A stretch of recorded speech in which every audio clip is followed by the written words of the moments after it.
안녕하세요, 뽕이스입니다. 자, 오늘 마지막 영상 전달해드리게 되었는데 아마 많은 수호천사님들이 정말 너무나 행복한 시간을 보내셨을 우리 히어로의 유키즈 온 더 블럭, 저는 가히 히어로 특집이라고 명명하고 싶습니다. 그 이유에 대해서 설명을 드릴 텐데 내용이 너무 길어서 이게 참 제가 어디서부터 설명을 드려야 될지 모르겠는데, 지금 기사는 실시간으로 쏟아지고 있는 상태입니다. 이거 어마무시하죠. 지금 이게 방송하는 내내 분 단위로 쏟아졌습니다. 분 단위로. 엄청나죠? 지금 거의 이 유키즈 온 더 블럭 방송 프로그램을 유튜버들이 하는 것처럼 리뷰했다라고 해도 과언이 아닐 정도로 정말 5분, 10분 사이마다 계속 기사가 쏟아졌고 지금도 실시간으로 쏟아지고 있는 상태입니다. 자, 여기에 대해서 한번 오늘 말씀을 드려볼 건데, 자, 어차피 내용을 다 봤으니까 사실 다른 것보다도 제가 첫 번째로 놀란 대목이 있습니다.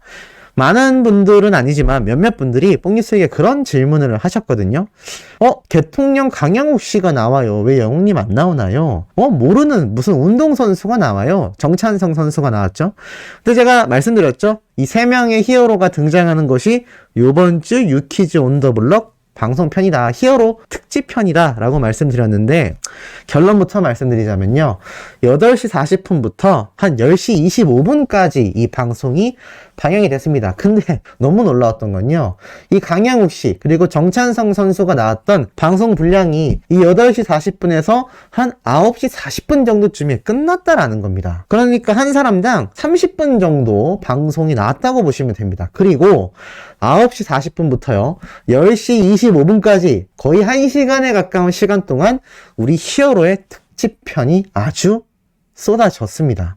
이 두 사람이 합한 시간과 비슷할 정도로 영님의 분량이 후반부에 많았다라는 건 두 가지를 의미하겠죠. 첫 번째는 이 TVN이라는 방송사의 유키즈 온 더 블럭 제작진이 그만큼 임영웅이란 가수의 분량을 너무너무나 신경을 썼다. 결국 주인공은 마지막에 등장하는 법이고, 이 세 명이 등장한 각 히어로의 방송편이었지만 가장 비중이 높은 인물이 바로 히어로였다라는 겁니다. 그리고 두 번째로는 이러한 것을 의도적으로 배치했다라는 걸 알 수 있습니다. 제가 우리들의 블루스 드라마의 히어로의 노래가 삽입된 것부터 이 콘서트를 기획하는 것까지 다 이 CJ ENM이라는 거대 기업이 있다라고 말씀드렸는데, 이 TVN의 유키즈 온 더 블럭도 바로 CJ ENM이 운영하는 방송사의 프로그램입니다. 당연히 히어로의 홍보를 위해서 엄청나게 애썼다라는 것을 정말 잘 알 수 있었고, 이 시작할 때부터 이 부분부터 영님이 탄생한 순간, 또 나중에 얼굴에 상처가 났음에도 나이키가 생겼다, 보조개 같지 않냐라고 말했던 모습, 이 히어로의 서사를 정말 이건 임영웅 특집인가? 라는 생각이 들 정도로 정말 상세하게 묘사했다라는 게 전 너무나 소름이 돋았습니다. 그리고 그렇게 시작된 히어로의 이 특집 방송, 많은 분들이 너무나 행복하게 보셨을 거라 생각이 드는데, 특히나 유재석님이 큰 무대에도 섰지만 우리 히어로가 긴장했다라는 걸 많이 느꼈습니다. 저 역시 전에 앞선 영상에서도 말씀드렸죠. 우리 영님이 조금 긴장을 한 것 같다. 근데 이게 어린 팬들 눈에도 보였었던 것 같습니다.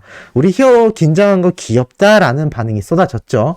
어찌됐건 이 정규 앨범 발매에 대한 축하도 하는데, 이 타이틀곡 이야기를 하면서 이 영님이 공개 당일 차트를 접수해버렸다라는 소식까지. 이걸 이렇게 깨알같이, 그러니까 이 방송 프로그램 촬영 자체가 며칠 전에 있었지 않습니까? 그러니까 이 제작진들이 얼마나 빠르게 영님의 이 실시간 정보를 습득해서 이 편집으로 갈아 넣었는지를 알 수 있는데, 이게 이렇게 잘 안 합니다. 무슨 말이냐면, 보통 당일날 나온 내용을 하루 이틀 뒤에 방영할 방송분에 첨부하는 경우가 잘 없습니다. 제 개인적인 생각입니다만, 이거는 TVN의 모회사라고 할 수 있는 CJ ENM이 아예 적극적으로 임영웅이란 가수를 홍보하기 위해서 대놓고 제작진에게 이미 이야기가 들어갔다라고 생각이 됩니다. 히어로가 등장할 거니까 음원, 음반 발표하면 자료 수집해서 들어가야 된다라는 내용 정도는 회의를 통해서 무조건 포인트가 되지 않았을까. 그래서 이번 분량도 가장 많았고, 임영웅이란 가수의 파워가 분량이 지배적이었다라는 걸 다시 한번 느낄 수 있는 대목이기도 합니다. 자, 그러면서 이 방송 깨알 같은 이 중간중간에 뭐 기존 예고편을 통해서 공개됐던 이 영웅님의 군고구마 장사, 그리고 합정역 7번 출구를 불렀던 이 유재석님의 유산슬 이야기까지 등장을 합니다. 자, 모든 시간이 너무나 행복했습니다. 영웅님의 이 진로 결정에 대한 이야기와 그 시절의 히트송인 내 나이 어때서를 불렀었던 이야기, 그리고 트로트는 다시 한번 사랑받았다고 이야기를 하지만 항상 큰 사랑을 받아왔던 분야라는 이야기까지, 그리고 우리 히어로의 일소일소 일로일로 노래로 최우수상을 받았던 이 노래자랑, 알고 보니 친구분이 추천해서 플랜카드를 보고 나가게 됐다라는 비하인드도 등장을 했죠. 정말 너무 많은 이야기, 영웅님의 단독 콘서트 소식까지 깨알같이 전해줍니다. 이거 제가 보면서 솔직히 야, 이거는 정말 이 유키즈 온 더 블럭이라는 방송 프로그램이 작정했구나, 이거는 정말 작정했구나라는 생각이 들 정도로, 뭐 한 사람에 대한 서사를, 물론 앞선 내용에서 나왔던 개통령 강영욱 씨, 그리고 정찬성 선수에 대한 서사도 나왔지만 이건 비교가 안 되는 분량이었습니다. 정말 어마무시한 분량을 정말 다 때려 넣었다 라는 생각이 들 정도였고, 재밌었던 건 우리 영웅님의 이 콘서트, 네, 너무나 온도가 다른 콘서트 표지였죠.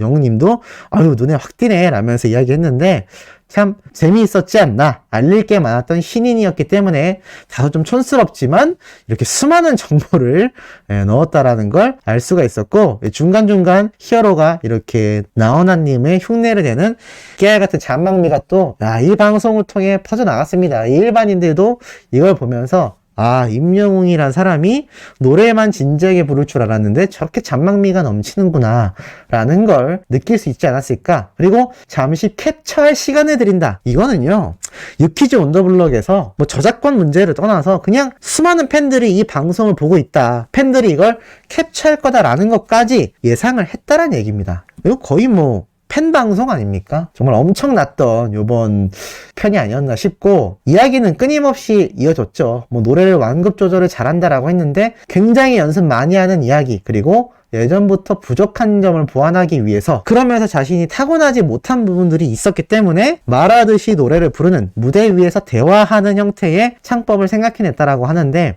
사실 우리 히어로 목소리가 너무나 좋고 타고난 부분이 많다라고 생각하지만 제가 항상 말씀드리죠. 이 노력하는 자는 천재를 이길 수 있고 천재가 노력을 하면 이길 수 있는 사람이 없다. 아마 우리 히어로가 딱 그런 케이스가 아닐까라는 생각이 듭니다.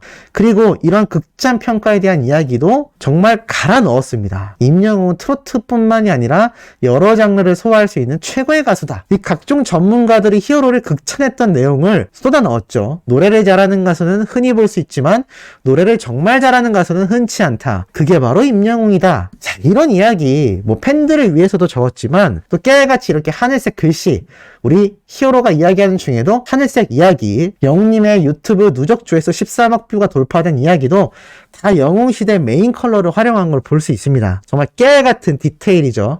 그런데 이런 내용을 유키즈 온 더 블럭을 팬덤만 보겠습니까?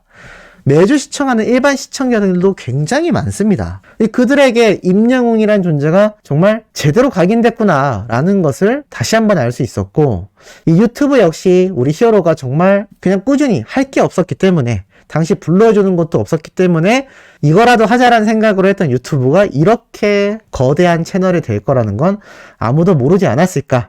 그리고 이런 이야기부터 시작하여 히어로의 이 끊임없는 뭐 시상식, 각종 무대를 휩쓰는 모습, 아이돌들의 전유물이라고 할 수 있었던 음악방송에서의 1위 캐거, 그리고 히어로의 이 잔망미 넘치는 춤추는 자료 화면까지, 정말 유키즈 온 더 블럭이 대충 하는 게 아니라, 이 영웅님의 인기에 편승하려는 게 아니라 정말 제대로 준비했구나 라는 것을 다시 한번 여실히 느낄 수 있었던 이번 편이 아니었나. 특히나 뭐 정말 눈에 들어왔던 이야기가 두 가지가 있었죠.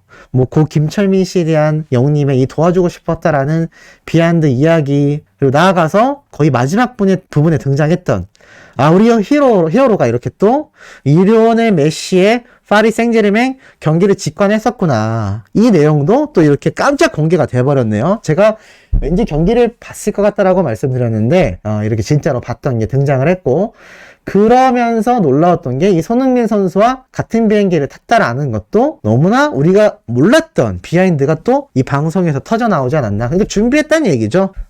솔직히 뭐 유튜브나 인스타그램을 통해서 미리 알릴 수도 있었던 비하인드지만 이 유키즈 온 더 블럭에 등장하기 위해 아껴놨다라는 게 여실히 느껴졌습니다. 이것 자체가 이미 CJ ENM과 TVN과의 정말 이 모종의 전략이 이미 예전부터 다 날짜별로 지정되어 있었던 게 아닐까. 정말 대단한 것 같습니다. 그리고 더 놀라웠던 건 어찌 보면 참 이 히어로가 팬들을 생각하는 마음, 이 퇴근할 때 같이 노래 불러주는 모습, 그러니까 정말 큰 사랑을 받고 있다라는 걸 자신도 잘 알고 있고 또 보는 사람들도 너무나 잘 알고 있는 부분이라고 생각했는데 제가 뒷부분에서 좀 굉장히 놀랍으면서도 좀 마음이 아팠던 이야기가 존재했습니다. 아마 소천사님들도 다 보셨겠지만 우리 히어로가 그런 말을 하죠. 나를 안 좋아하면 어떡하지? 그러니까 가장 자신을 괴롭히는 존재가 누구냐라고 했는데 자기 자신이다. 내가 항상 더 노력해야지. 한계의 벽에 부딪힐 때마다 해내야지 라는 생각을 하는데 그 이유 자체가 팬분들이 나를 이제 안 좋아하면 어떡하지? 라는 생각을 항상 하고 있었다라는 겁니다. 참 이게 너무나 좀 이중적이었죠. 어떤 의미에서 이중적이냐면 이렇게 인기가 많은 슈퍼스타가 정작 팬들에게 사랑을 못 받을까봐 걱정을 하고 있다. 그러니까 너무 많은 사랑을 단기간 내에 받게 됐고 그럴수록 욕심이 늘어났고 고민의 시간들이 있었고 자신이 지금 정상이라고 생각하지 않기 때문에 아직 올라가야 할 길이 많이 남아있기 때문에 자꾸만 자신의 눈에 보이는 부족한 점들을 채우려고 노력하고 있다. 더 다양한 임영웅을 보여주고 싶다라고 이야기를 하고 있습니다. 결국에는 지금의 인기가 반짝 인기로 끝나면 어떡하지라는 불안함과 또 수많은 사랑을 해주는 팬분들을 위해서 내가 끊임없이 자신을 채찍질하고 노력해야 된다라는 걸 누구보다 잘 알고 있고 누구보다 스스로를 굉장히 혹독하게 단련시키고 있다는 겁니다. 근데 그 이유가 이렇게 많은 분들이 사랑해주는 팬분들이 한순간에 떠나면 어떨까라는 불안함. 어디에서 나왔을까요? 저는 무명 시절과 행사를 뛰던 우리 히어로의 예전 모습, 그리고 어린 시절 어머님과 단둘이 자라왔던 이런 모든 것들이 복합적으로 작용하지 않았을까라는 생각이 듭니다. 참 이러한 모습을 보고 저는 너무나 좀 놀랐다라는 생각을 했고 또 한편으로 마음이 아프기도 했습니다. 하지만 이런 생각 쉽게 할 수 있을까요? 대다수의 슈퍼스타들은요. 정상궤도에 올라가는 순간 정신을 놔버립니다. 그래서 각종 사건에 휘말리는 아이돌들, 수많은 연예인들 많이 보셨을 겁니다. 근데 정작 우리 히어로의 내면 속엔 자신을 채찍질하는 이유 자체가 팬분들의 사랑이 사라지면 어떡할까라는 불안함을 느끼고 있다는 거죠. 이러니 우리 소천사님들이 지금 댓글로라도 우리 히어로에게 닿기를 바라는 마음으로 아니다, 평생 임영웅 할 거다 라는 마음의 응원 많이 있어야 되지 않을까라는 생각이 듭니다. 자, 내일 아침에도 좀 더 신날 수 있고 좀 가슴 뛸 수 있고 팩트를 기반으로 한 내용 들고 올 예정이니 구독, 좋아요, 알림 설정 잊지 말고 영웅님의 스밍 앨범 홍보 부탁드리면서 이번 영상 여기에서 마치도록 하겠습니다.